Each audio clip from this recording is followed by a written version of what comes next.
Europe 1, le 22-30. L'écho du jour, Jean-Michel Duez. Bonsoir Bruno Blin. Bonsoir. Vous êtes le président de Renault Trucks et vous venez de présenter votre nouvelle gamme de camions. Alors c'est une gamme entièrement renouvelée. Tout d'abord, ça passe par l'aspect extérieur qui a complètement changé. C'est un nouveau design. Tout à fait. Donc, nouveau design que nous avons voulu ancrer avec deux piliers, ce que vous pourrez voir quand vous verrez les véhicules sur la route, deux piliers qui renforcent cette idée de solidité, robustesse. C'est un outil professionnel. Donc, ce sont des véhicules qui sont faits pour être des outils et on a voulu faire et développer un outil parfait pour nos clients pour opérer leur business. Alors ils sont plus profilés aussi. Ils sont aussi plus profilés, ce qui permet de gagner en aérodynamisme. Nous avons gagné jusqu'à 12% d'aérodynamisme, ce qui nous fait mettre sur le marché des véhicules qui vont consommer en gros 5% de moins que la gamme précédente, en sachant qu'en même temps on passe Euro 6, ce qui rend cet exercice beaucoup plus difficile. Alors Euro 6, c'est la nouvelle norme qui va se mettre bientôt en place. C'est quoi? C'est une norme qui pollue moins, enfin les camions polluent moins lorsqu'ils sont à cette norme Euro 6. Voilà, donc c'est une norme européenne, c'est la norme européenne sur les véhicules. Et en fait, effectivement, cette norme va rentrer en vigueur à partir du 1er janvier 2014. Donc à partir du mois de janvier 2014, tous les véhicules qui seront vendus, fabriqués après le 1er janvier 2014, seront et devront être conformes aux normes Euro 6. Il faut savoir que les normes sont des drivers importants dans notre métier. Et je pense que pour le grand public, c'est important de savoir qu'en 10 ans, les constructeurs de camions, et notamment Renault Trucks, ont fait baisser les émissions polluantes entre 95 et 98%. Alors vous avez trois gammes, longue distance, construction et distribution. Ça change pas. Ouais. Mais à chaque gamme, un nouveau modèle, même plusieurs modèles. À chaque gamme, plusieurs modèles. C'est un investissement de 2 milliards d'euros à peu près pour ce renouvellement de gamme. C'est un gros investissement. C'est un très gros investissement, bien sûr. Donc cet investissement a été fait dans plusieurs domaines. Bien sûr, dans la recherche et le développement. On a parlé du design, mais également dans l'outil industriel. Nous avons 4 usines en France et nous avons renouvelé un certain nombre des équipements, les lignes de fabrication pour pouvoir produire cette nouvelle gamme. Et un marché estimé à combien ? Alors le marché aujourd'hui, vous savez, le marché est un peu morose. Ouais. Le marché, si on regarde le marché européen, le marché est plutôt morose. Le marché du camion, le marché du véhicule industriel est directement corrélé sur la croissance. Donc comme vous le savez, la croissance en Europe est plutôt en berne. Donc le marché que l'on prévoit est plutôt plat pour les prochaines années. Néanmoins, si on regarde le marché du transport à l'échelle plus large, c'est un marché en croissance puisque l'économie mondiale se développe. Donc nous comptons bien sûr nous ancrer sur notre marché historique, donc principalement la France, mais aussi l'ensemble de l'Europe.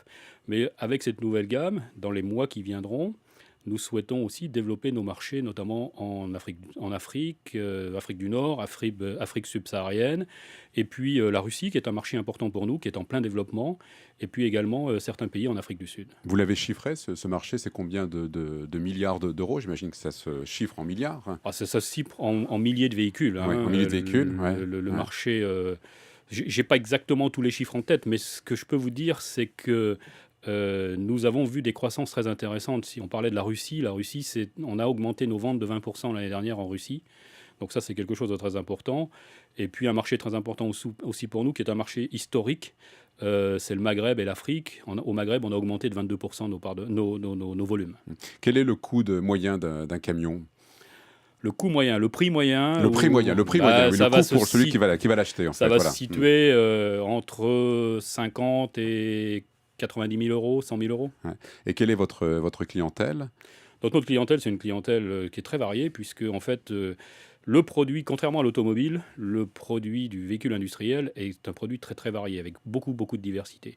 Donc on sert, nos clients sont bien sûr les transporteurs, des transporteurs qui peuvent être des transporteurs qui font de la longue distance, donc des grandes distances, et puis des clients qui seront plutôt sur de la distribution.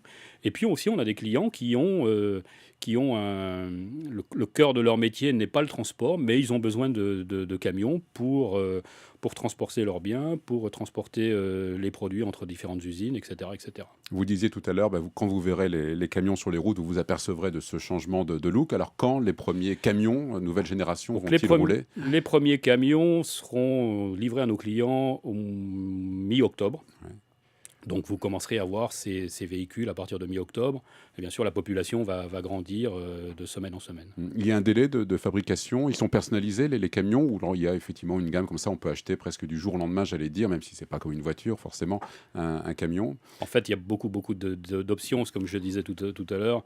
En fait, le véhicule industriel se différencie de l'automobile par la variété. Il n'y a pratiquement aucun camion qui sort de nos usines qui sont semblables. Ce sont tous des prototypes, finalement, en quelque sorte, ou des modèles uniques. Je ne uniques. dirais pas de prototypes, mais je dirais des modèles uniques. Ouais.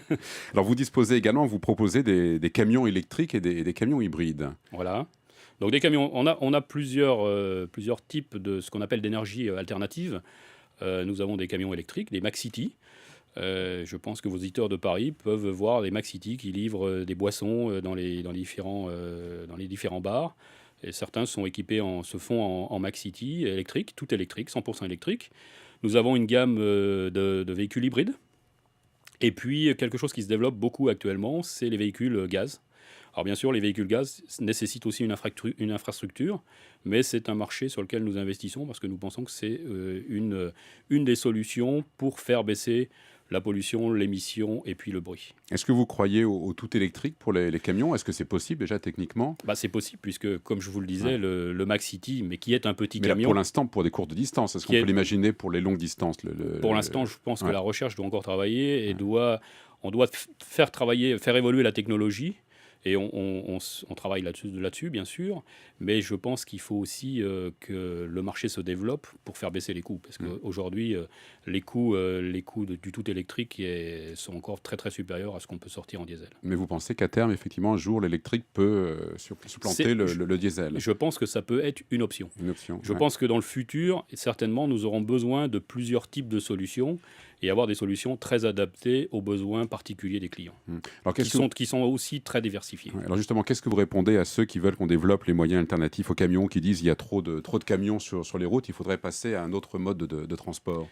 Alors ce que je dis, c'est qu'il faut investir dans l'innovation, et c'est ce que nous faisons avec notre nouvelle gamme. Nous avons investi énormément, vous vous rappeliez qu'on avait investi 2 milliards d'euros en recherche, en investissement industriel. Donc ce que je dis, c'est qu'il faut investir parce que je pense qu'aujourd'hui, si vous regardez le véhicule industriel, si on faisait le rapport entre une voiture particulière pour transporter le même tonnage, une voiture qui consomme 6 litres au 100, un véhicule pour transporter à peu près 40 tonnes consomme 30 litres au 100. Si on devait avoir le même niveau de consommation qu'une voiture, ça serait 240 litres au 100. Et le ferroutage, c'est aussi une option qui se développe, ou du moins... Bien sûr, on est impliqué dans certains projets, des projets institutionnels ou des projets privés. Et bien sûr, notre objectif, c'est de prévoir et d'avoir des solutions qui peuvent répondre au ferroutage ou au multimodal, au transport multimodal, comme on l'appelle également. Alors, la Chambre syndicale internationale de l'automobile et du motocycle accusait hier l'écotaxe qui va entrer en vigueur en octobre prochain d'être finalement responsable un petit peu de la dégradation du marché. Est-ce que vous allez dans ce sens aussi, vous? Ce que je dirais, c'est que nos clients sont des professionnels, sont des investisseurs. Et un investisseur, il a besoin de visibilité. Et je pense qu'effectivement, nos gouvernements auraient besoin de donner de la visibilité à nos investisseurs pour qu'ils puissent faire leurs investissements d'une manière plus sereine. Mais la visibilité, on l'a, parce qu'on sait qu'elle va entrer en vigueur en principe au mois d'octobre. Il y a l'écotaxe, mais il y a aussi beaucoup de questionnements sur les futurs, les modalités d'application, etc., etc. Il y a trop de taxes, en fait, c'est un peu ça, non? Je pense que oui, effectivement. Je pense que les taxes, c'est une filière. Vous savez, c'est une filière qui est soumise à beaucoup de pression, la filière du transport. Donc c'est vrai que rajouter des taxes ne rend pas notre filière française très, très compétitive. Et aujourd'hui, c'est un marché qui est un marché européen. Vous parliez tout à l'heure des 4 sites de production en France. C'est à peu près 10 000 salariés Renault Trucks en France. C'est 15 000 salariés dans le monde et 10 000 salariés en France. Et face à ce marché qui se réduit un petit peu, ou du moins qui est difficile, comment vous voyez l'évolution de l'emploi? Écoutez, on compte beaucoup sur notre nouvelle gamme. Le marché évoluera comme il évoluera. Je veux dire, on n'a pas de levier pour faire évoluer le marché. Par contre, on a des leviers pour aller conquérir de nouveaux marchés. Avec cette nouvelle gamme, en renforçant nos circuits de distribution, notamment dans l'Europe de l'Est, notamment dans les pays nordiques. Donc c'est tous ces éléments et toutes ces actions qu'on met en place pour effectivement gagner des parts de marché et permettre à nos usines d'avoir du volume. Merci Bruno Blin, président de Renault Trucks, et vous pouvez retrouver cette interview sur le site internet d'Europe 1, europe1.fr. Merci. Merci beaucoup.